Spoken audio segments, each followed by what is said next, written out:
Welcome back to the Adam Allen Bookman podcast. This is episode 3. We're discussing Ian Wright and his life in football. We enjoyed this one so much. There's so much to get in that this episode has been cleaved into 2 separate episodes.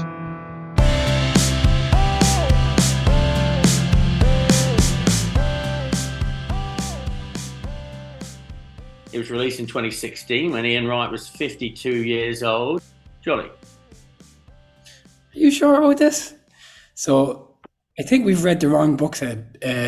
I read Mr. Wright, the explosive autobiography of Ian Wright, published by HarperCollins Willow on the 1st of January 1997. I'm just joking. I'm just joking. Nice. Anyway, sorry, that was easy enough, wasn't it? That's funny. Don't leave this in your knob. All right then, okay. All right then.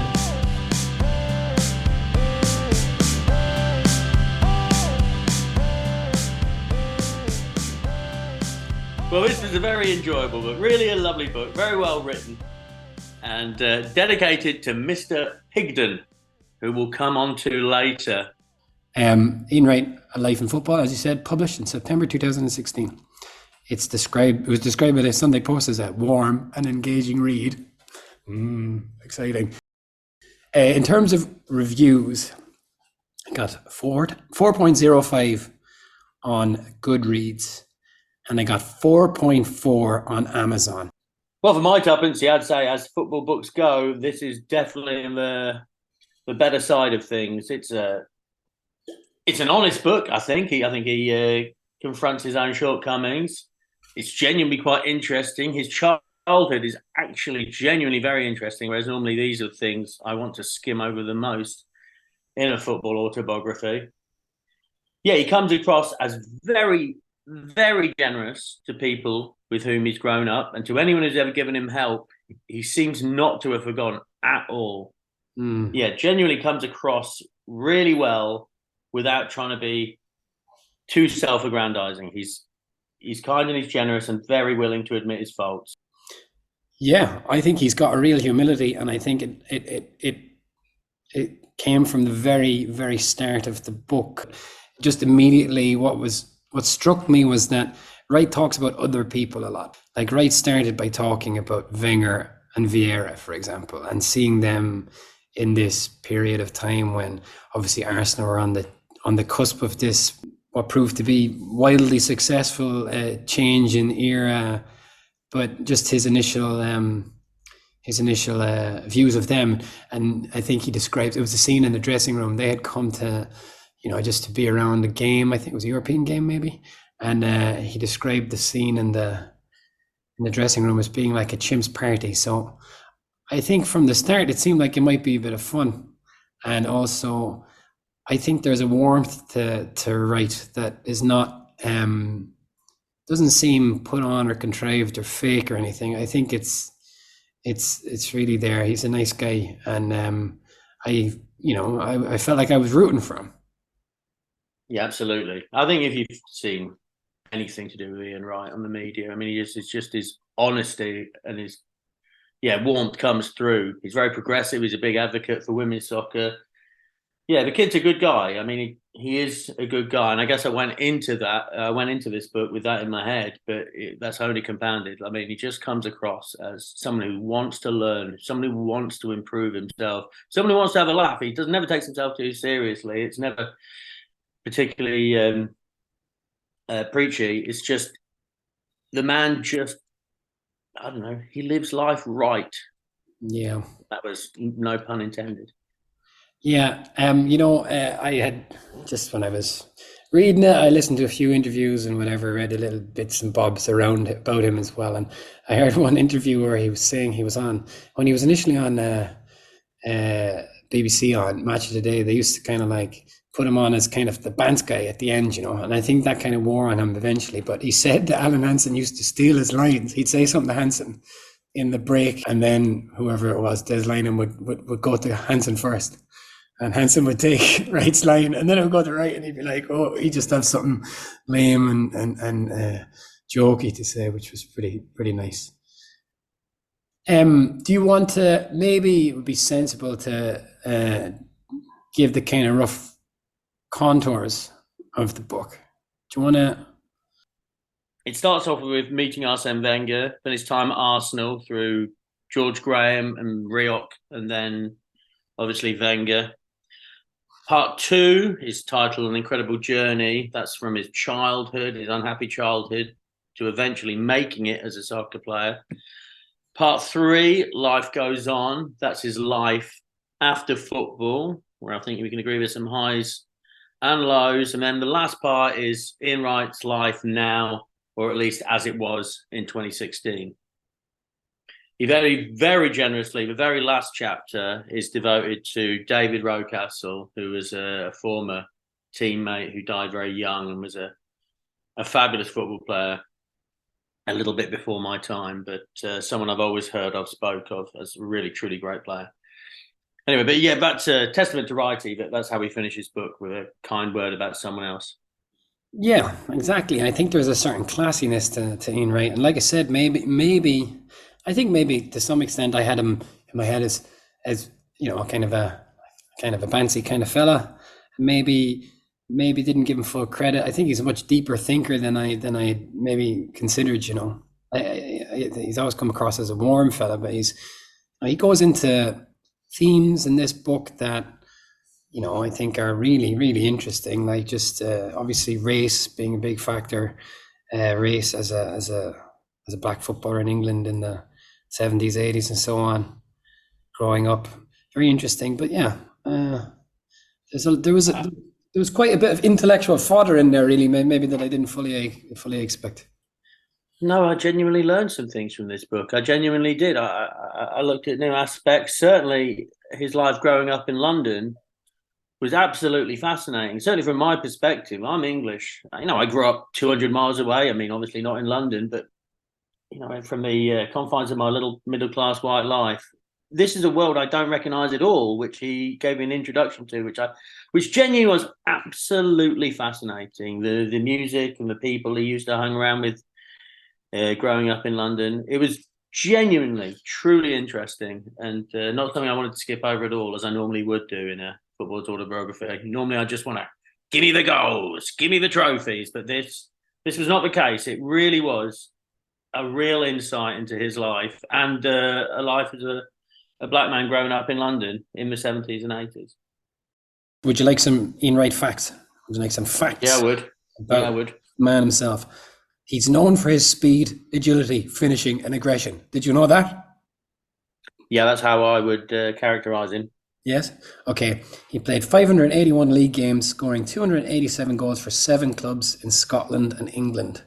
He had 33 caps for England, scoring 9 international goals. And yeah, I'd like to hear your thoughts about his England career in a minute, actually. At Arsenal, he won the Premier League, the FA Cup, the UEFA Cup Winners' Cup. I remember that game. That was when Alan Smith scored, right? The League Cup, and he won the Premier League Golden Boot. Would you have known what year that was? Do you know what year it was? 92, 93? I think it was 92, yeah. His first season at Arsenal. 185 goals for Arsenal, 117 for Palace. It's not a bad career by anyone's standards. And of course, quite famously, Wright is another player who came to it much later. He didn't become a professional until he was 22, and he was a professional for 15 years. I mean, I think he talks about this at length, but he made an unprecedented step up in terms of football in a way that, he can't think of anyone else who had a comparable step up. He went from the lower leagues, proper lower leagues, straight to the second division in England, and within 2 or 3 years into the Premier League and the England team. Yeah, astonishing. It's genuinely an astonishing story, and it's a testament to his drive and determination and skill. And agility, finishing, and aggression, not to mention those. That's what I was going to say. Those characteristics. All right, so part 1, Ivory High. This focuses a lot on the demise of George Graham and the rise of Wenger. Do you remember that at the time, Johnny, the George Graham Bung scandal? Yeah, as in I remember being in the news and uh, it being vaguely about bribery, I suppose. Yeah, I think I do. Yeah, no, I definitely do. Yeah. Do you remember the like? Did you get a lot of detail about it at the time? Did he actually get prosecuted, then, Graham? Oh, criminally prosecuted? I don't know about that. I don't think so. I mean, he came back, didn't he? He did come back to football. Oh yeah, of course. Sure, Wright talks about him becoming Spurs manager, which was Yeah, he lost a lot of respect for him that day, didn't he? Like, I mean, he's trying to say like, but he lost a good deal of respect for him there. yeah. And one thing that struck me about Wright is, and it seems almost kind of like old fashioned, is like this idea of clubs having a very definitive identity, and Arsenal having been, Arsenal in particular. But he talks about it with West Ham as well. But like Arsenal, the Arsenal way, you do things right. They don't sack managers. He keeps going on about this kind of stuff. So like this, he's very tied up in Arsenal, which is not a big surprise given that he's a club legend and all the rest of it. But yeah, he was sickened by him going to Spurs, wasn't he? He really was. I mean, you just don't do that.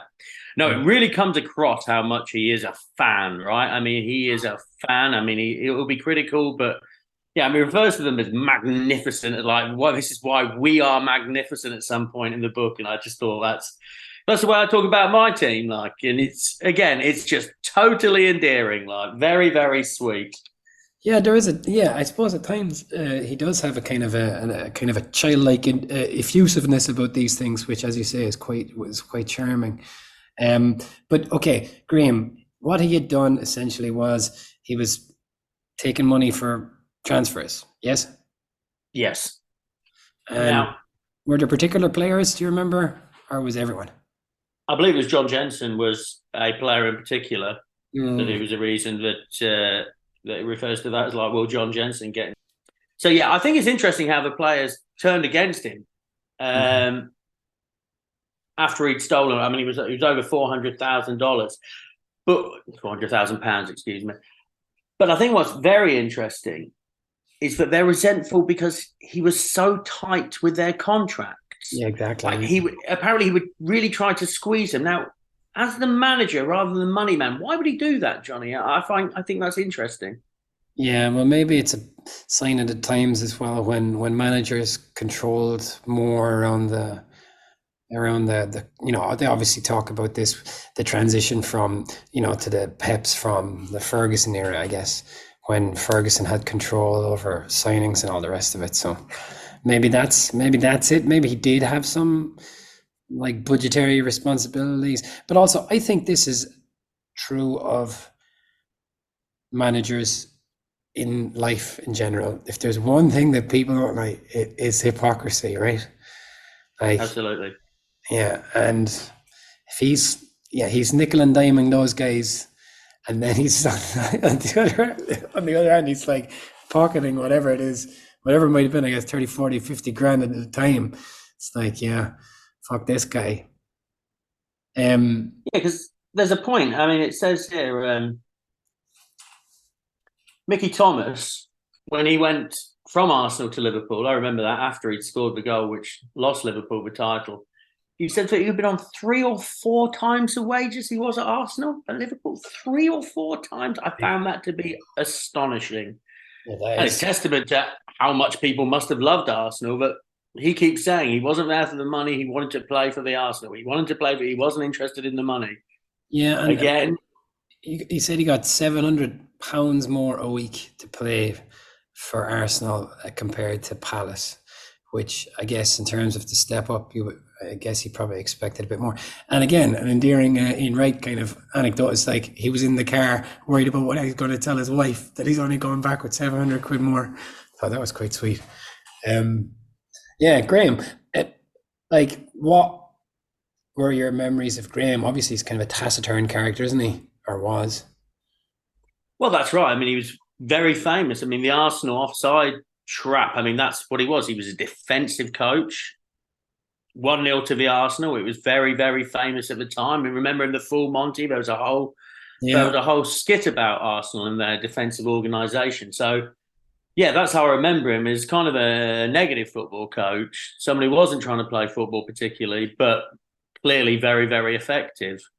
Yeah, you know what, Wright, I think does well in the book generally, and certainly with Graham, he does criticize him, as you say. He goes at him for his involvement in this bung stuff. He criticizes his approach to football, and obviously, as we mentioned, for the Spurs thing. But he also talks about how he was a really charismatic fellow at times, who could really like build you up in terms of your confidence. And I think, right, there's this throughout the book. He gives more than one side of an individual. And at times he's really, really quite cutting about people that he then goes on to say that he really has huge affection for. So I wonder, was there much of a fallout like for him in terms of the book? No, well, that's it. I mean, he does. He gives a full dressing down of George Graham, what he did. But then I was just astonished to read that the man who had the most impact on my football career was George Graham. He was Yeah, best because of how he motivated me at a time when I need motivating exactly that way. Now, considering he starts the story with meeting Wenger, and then there's a whole lot of thing about how Wenger changed his life. In the end, he said George Graham was the manager who had the most impact, not Steve Coppell, who took him into professional football, not Wenger, who restarted the whole game in England. It was George Graham. So, yeah, that's right. I mean, he is both sides, but ultimately he's very, very respectful to him. Just disappointed he went to Spurs. yeah, yeah, yeah. Well, whatever he says about Graham, the Rioch stuff was fun, wasn't it? Bruce Rioch stuff. The Bruce Riot stuff is lovely. I mean, that is an absolutely astonishing little anecdote, but he just absolutely unnecessary as well, completely and utterly unnecessary.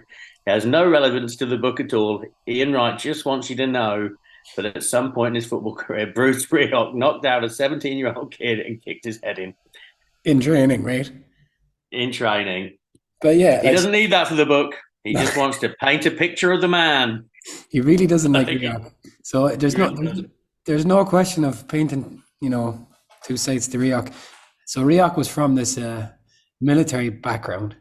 His father was a drill sergeant or something like that, and that's what Rioch was like. Has them running up and down hills, singing, doing chants about never giving up, that kind of stuff. Like really just seems out of date, especially later when we're looking at Wenger and the likes of Bergkamp coming in. But yeah, it was funny to hear him talking about just to carry on in training games, and how Rioch just trying to be like an actual player in a training games, like with top quality players, and just essentially just fouling them and kicking them all the time. And then right one day just laid him out in a training match. That was really enjoyable. And so the whole ground, or whatever, the training pitch, everybody's just in this stunned silence for a minute as they try to figure out what Rioch is going to do after he's been laid out by Wright. But he just kind of gets up and whatever, gets on with it, because I guess he's a manly guy. Yeah, I think this is another thing which really turned him against Rioch is it didn't get any better when he stopped a training session once to tell me, in front of everybody, what I could learn from watching the runs made by John McGinley, the striker when he was at Bolton.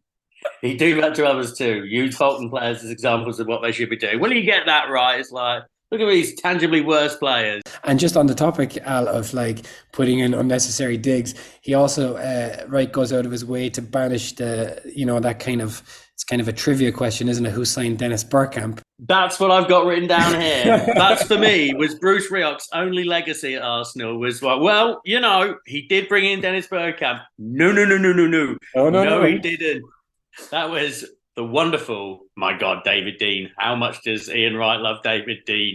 Yeah. But yeah, it was absolutely not Rioch bringing him in. Absolutely not. It was David Dean who signed Dennis Bergkamp and gave him a wonderful present. Actually, like I said, he does stick the boot in on a few people, but Rioch gets it as bad as anyone, and maybe the person he kind of unreservedly kind of seems to dislike the most. Just as far going back a little bit, I just wanted to leave this out. A lot of the time, going back to the first chapter, he talks about how it was ready for Graham to go, and it was because of the players he started to bring in. Now, this comes up a few times, and this is what Ian Wright says. I don't mean to be disrespectful. Stop. At this point, yes, he does mean to be disrespectful. At this point, he's going to tell you, and this crops up again and again. I don't mean to be disrespectful, but the fans all know who I'm talking about. The bad players, Chris Kiwomya, Glenn Helder, Chris, I love this. My dear friend, Eddie McGoldrick, Val Liderson. Yeah, he's very dear friend who he name checks as being not good enough to play alongside him and not good enough for the Arsenal. I really got a kick out of that. Like, my dear friend. He goes back to Chris Kiwomya later, and like I say, there's things in this book that just never would have occurred to me. But Wright, as a Black Londoner, found it really entertaining when he met Black Englishmen from the north of England, which I thought was really funny, and Chris Kiwomya used to call people petal. He's from Huddersfield, I think. And apparently flower. And then Wright says that Chris Kiwomya insisted that he used to clean up with the women when he used to call them flower and petal and all the rest of it. He also talks about, at one point, I think Carlton Palmer wearing his black man northern clothes. I don't even know what they are. What does that mean? I only know he's wearing his black man northern clothes. Oh, I don't know what that means, but I like it. I like it, Wrighty. Do you know what Chris Kiwomya does now for a living? Well, not. It's in football, by the way, so it's not too much of a stretch. Chris Kiwomya is currently the manager of the British Virgin Islands national football team. And obviously that's obscure enough. British Islands, I learned, is not even a country. It's a British overseas territory. So how many countries are ranked in the world FIFA men's football, do you reckon? 205? Not too bad. 211. And the British Virgin Islands are 209. Okay, where were we? Going back to... I just want to just pop back to another interesting and funny little aside. He talks about, footballers still like playing football, and he just drops this line in. I still play five-a-side with my Albanian mates. The people on both teams love it. Everybody gets a lift, and for me, it's brilliant to talk to your team while you're playing.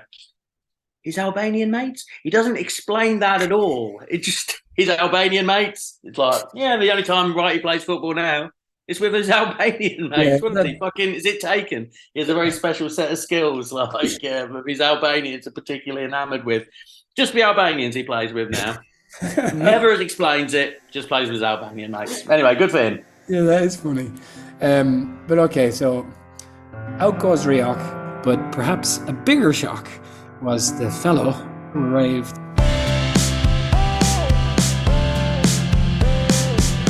I remember that headline, Arsene Who. I can remember just being like, his name's like Arsenal. I just couldn't really get past that. So incredible, roll of the dice, really, from visionary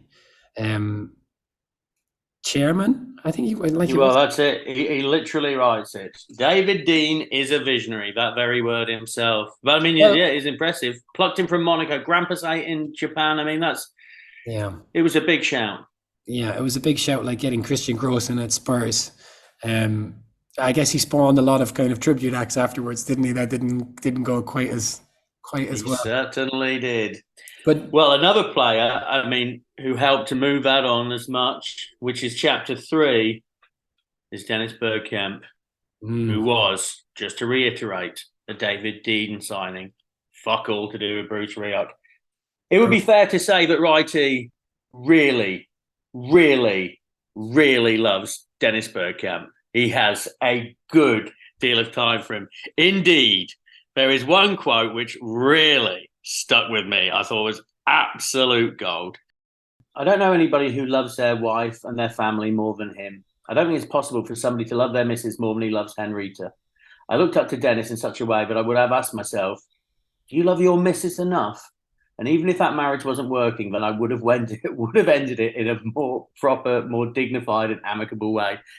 Yeah, what he's saying there is, if he'd known Dennis Bergkamp earlier, he would have ended his previous marriage in a more respectable way. I mean, I don't know about that.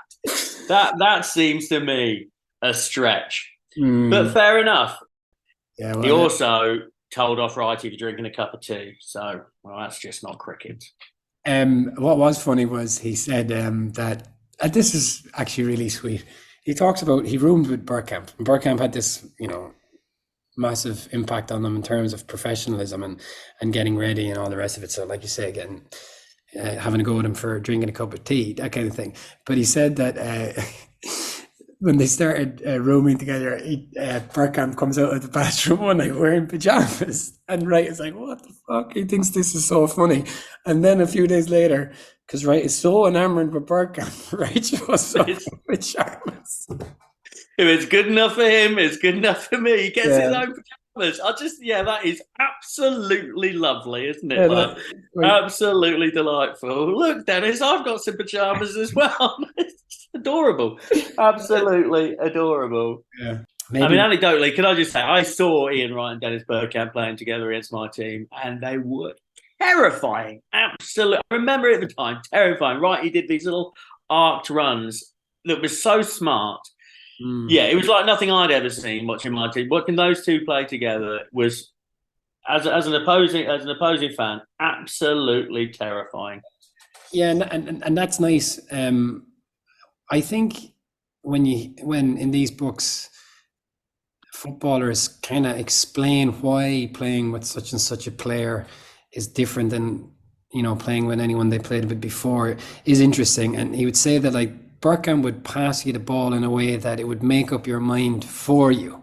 The ball would spin into you in a certain way, and it's okay, well, this is the way to hit the shot. It's that's really remarkable to think that fellas have that level of precision and can think. It's 360-degree thinking or whatever. I don't know. It's pretty fun, and I think maybe often these books don't get into that because maybe footballers think that we're, I guess, ultimately all idiots and couldn't possibly understand the level of well, that's it. That stayed with me. That's it. He passed the ball so whereby you could only pass it back to him, which gave him an extra set. I really thought that was interesting, and that's the next level of football that he's talking about, which he hadn't experienced before, that a player like that would bring in. Wright does that a bit in this book. Later on, when he talks about talking to Seaman and Bob Wilson about being a student of football and how he studied to improve being a striker and a finisher in particular. I thought all that stuff was great. I'd happily read that stuff all day. It was genuinely interesting. It was pretty dry subject matter, but delivered in a way that was actually very insightful and very interesting, and even for a footballing nobody such as himself, I could understand. And it only went to burnish Bergkamp's reputation in my eyes. I mean, you could always see he's a good player, but he'd make everyone else 20 or 30% better. That's what he said, and I think that's possibly true. Just one more little note here is he managed to throw in that fucking Igor Stepanov's anecdote. If there is a football anecdote I have heard more than that fucking Igor Stepanov's anecdote, I'm not even going to retell it here. My God. I've heard that in about 4 different football autobiographies and about every single football journalist that's ever been on a podcast. My God. Oh, really? I mean, had you not heard that part? Had you not heard that anecdote before? Don't think so. Oh, it's a funny anecdote. Well, it's worth reading out there. He loved winding up Martin Keown. They all apparently like to bully Martin Keown. And this is Bergkamp, right? Yeah, this is Bergkamp, and I think we can all understand that, right? Just look at Keown's face.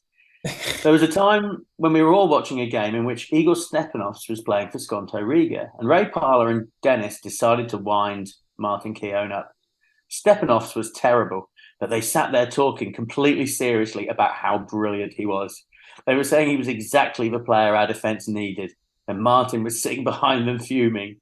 I'm sure if it had just been Ray Parler, nobody would have taken any notice, but because Dennis was part of it, suddenly became believable. The problem was that Arsene Wenger was listening too, and he only went and bought Stepanovs. It's funny, isn't it? But 2 lads just talking about a player, and Wenger's listening, going, "Ooh, maybe he is good." When Wright is talking about what a kind of a revolution it was that Wenger brought, and he's saying that he went for this no-name French guy when he could have hired Terry Venables or Jerry Francis. Jerry Francis, like he was. Gary Francis was right there. He was right there. You could take him right now, like mullet and all. Yeah, yeah. Anyway, he kind of talks about like in terms of the timeline, as you said, it kind of goes backwards. It's like memento. So I don't know. Are we done with Arsenal? Do we want to talk about Arsenal a bit more? There's another nice anecdote, which I just think is lovely. Once Wenger caught me on rollerblades in Highbury's marble halls. I was just doing it for a laugh, but he was absolutely dumbfounded. A man of his intelligence just couldn't compute why a professional footballer, an experienced one at that, at Arsenal, would be on rollerblades on a marble floor. Well, good question. And a 33-year-old, he has to be at least 33 by this point, arsing around on his rollerblades. It does sound fun, doesn't it? It sounds like they're having a lovely old time. Yeah, it does sound like they're having a nice time, to be fair, yeah. But yeah, like, so Wenger comes and he has, I suppose, an Indian summer, really, doesn't he? I think he was 33 when Wenger arrived, and then he won the double, and of course, he had that very iconic moment in which he scored the 178 and 179 goal in the same match, ripping off his shirt in a fairly charming kind of like scooping himself, doing it for the 178 goal when he's wearing a shirt that says 179 just did it. Very nice. What I felt about Arsene Wenger's time, once I finished at Arsenal and went to different clubs, was that I had left NASA. The supplements, the training regime, the diet, the stretching, the warming down, the preparation are commonplace among Premiership sides now, but in '96 it was unheard of. So he left NASA and he went to Harry Redknapp's. He went to Harry Redknapp's West Ham. So if Arsenal were NASA, what was Harry Redknapp's West Ham like? The North Korean Space Agency, some kids with a bottle rocket. Yeah, and I enjoyed that stuff about Redknapp. That Redknapp is, I guess he's a political animal ultimately, and he'll be all about you when you arrive, saying things in the press, I can't believe they let him go, la la la. And then he just blank you in the corridor. He sounds like a bit odd, Harry. Yeah, he doesn't sound a bit. No, but he comes across very badly here. I think, as he says, he's just got no time for him now. Yeah, well, he more or less accuses Wright of faking injury, right? Yeah, absolutely. And yeah, I'm sure that was offensive to him. Yeah, I think, if there's one thing that makes footballers angry is accurate or otherwise allegations of them faking injury.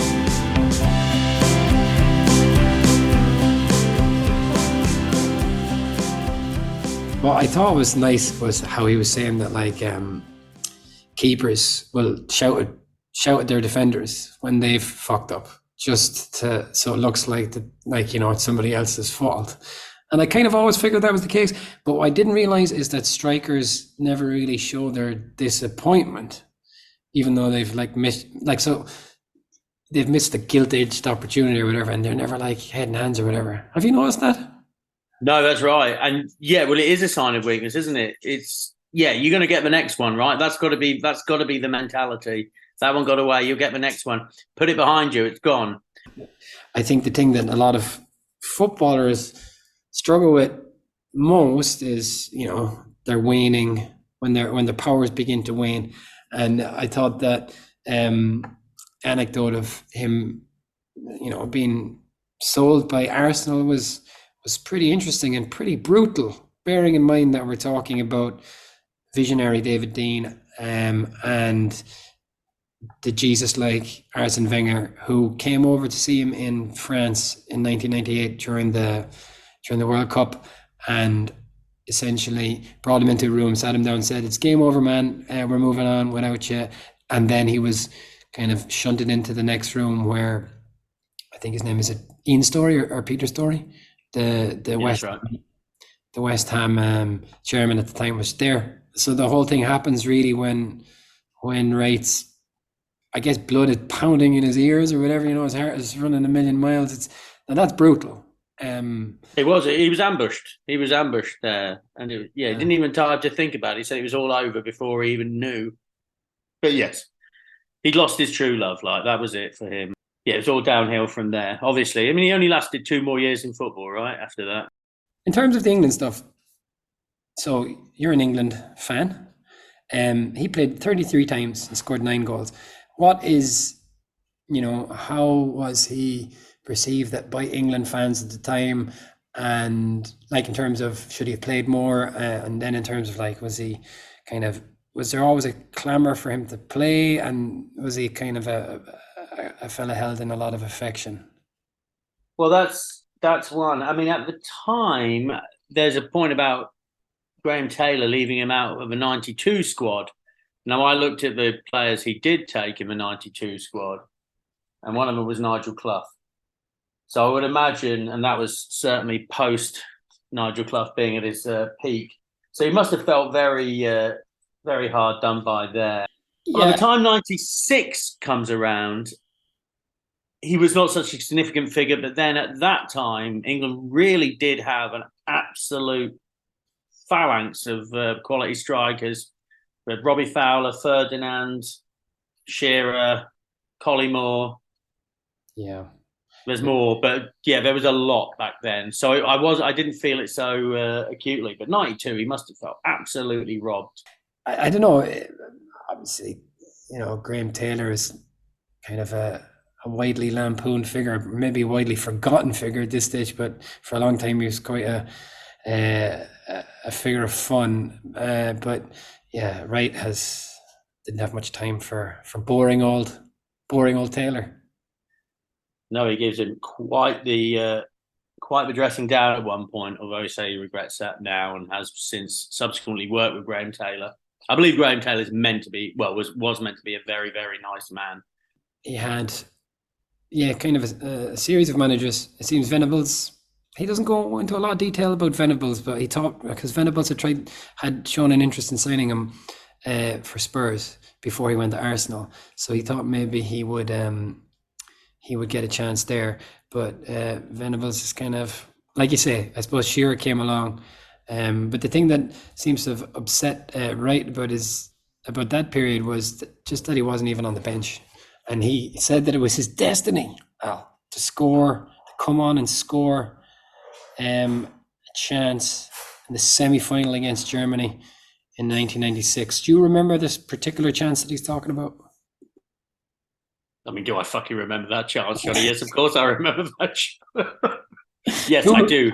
I very much remember the chance. If Gaza had just got longer studs on, it would have been, I do remember that chance very much. But this is one of his hypotheticals, and we'll come back to that. He says that a few times. If things had gone a little bit differently, I can assure you this would have happened for sure. He really did fancy Huddle, and I don't know to what extent footballers, their respect and esteem, to what extent is it just tied to how much of a crack they gave different players.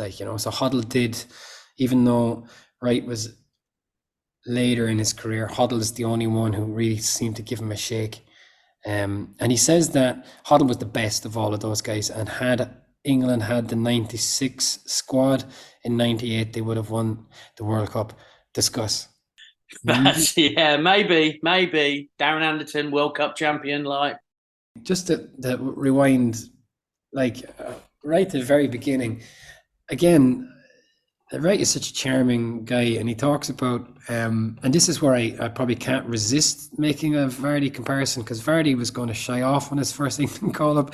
Wright, on the other hand, described wearing the kit around his bedroom and just looking at himself in the mirror. Oh, that's nice. He's just lovely, isn't he? He's just lovely. He's what you want a footballer to be. He's one of us. He's a fan.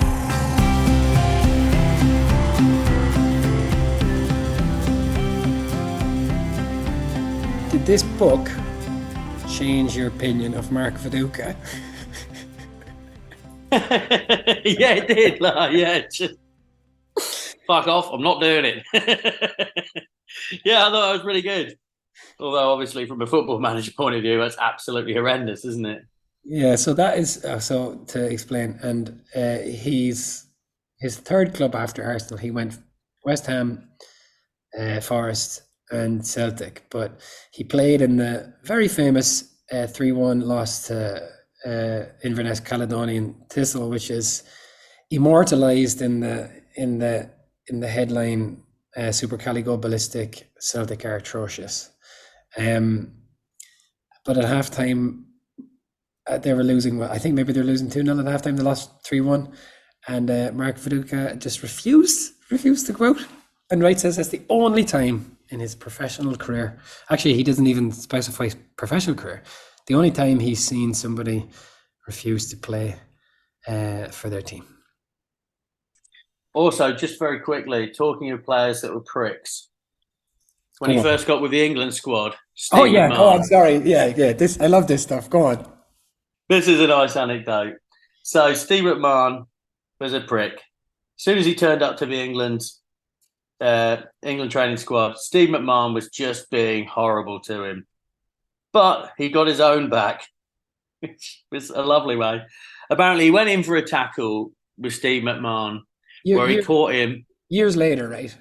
Years later, after he'd made his first England training squad of misery, he got his stud and he slit his penis, apparently, all the way down. He slit his penis. And Steve McMahon said from that point onwards, whenever he got a boner, it would hurt and he'd think about Ian Wright's face. Oh, that's lovely, isn't it? So you got it back, like every time I'm aroused, I think of Ian Wright slitting my penis. that is top quality stuff. It was interesting when he went from West Ham to Forest, and he said that Forest was progressive because it was under Platt, and Platt had played for Wenger, and he had spent a lot of time in Italy and was an Italian speaker, apparently. So he was progressive enough in terms of his methods. But he didn't like Celtic, which is funny because I remember reading Di Canio saying how he loved being at Celtic and the atmosphere, this kind of like, I guess Di Canio he's known for, isn't he kind of an ultra kind of character? But he's a fascist, pure and fascist. Like Wright had no truck with this carry on. He said it wasn't like football. I think Ian, he just doesn't understand hatred like that. That's how I read it like that. He doesn't have that hatred in his heart, and he can't understand it from anyone else, and he doesn't admire it. Yeah. No, he really, really hated being at Celtic. And generally when you read people about players, they talk warmly about that, but not Wrighty, although that might have been a particularly bad time to be at Celtic as well. But then he goes full on Robbie Keane when he talks about Millwall, saying it's the first club they fell in love with, which is obviously fine for any player to say, unless they've already said it in the same book about another team. And he said really loves West Ham, really loves Millwall, and he really loves Arsenal. Yeah, well, like the Arsenal thing came later, that's fine. But he says both about Millwall and West Ham that they're the first club that he fell in love with. He says he always expected to finish his career at Millwall, but he finished at Burnley. And there's not really much to say there, is there? Well, just one thing. He refers to Stan Ternent as being a very handsome northerner, and that just clicked in my brain. I was like, is he? And I just had to quickly Google it. And I do not disremember what Stan Ternent looks like. I think, again, it's a very, very kind case of Ian Wright being very generous in his assessment of people. Very handsome, Stan Ternent. That's kind of the first half of the book. The book is divided. Yeah, perfect.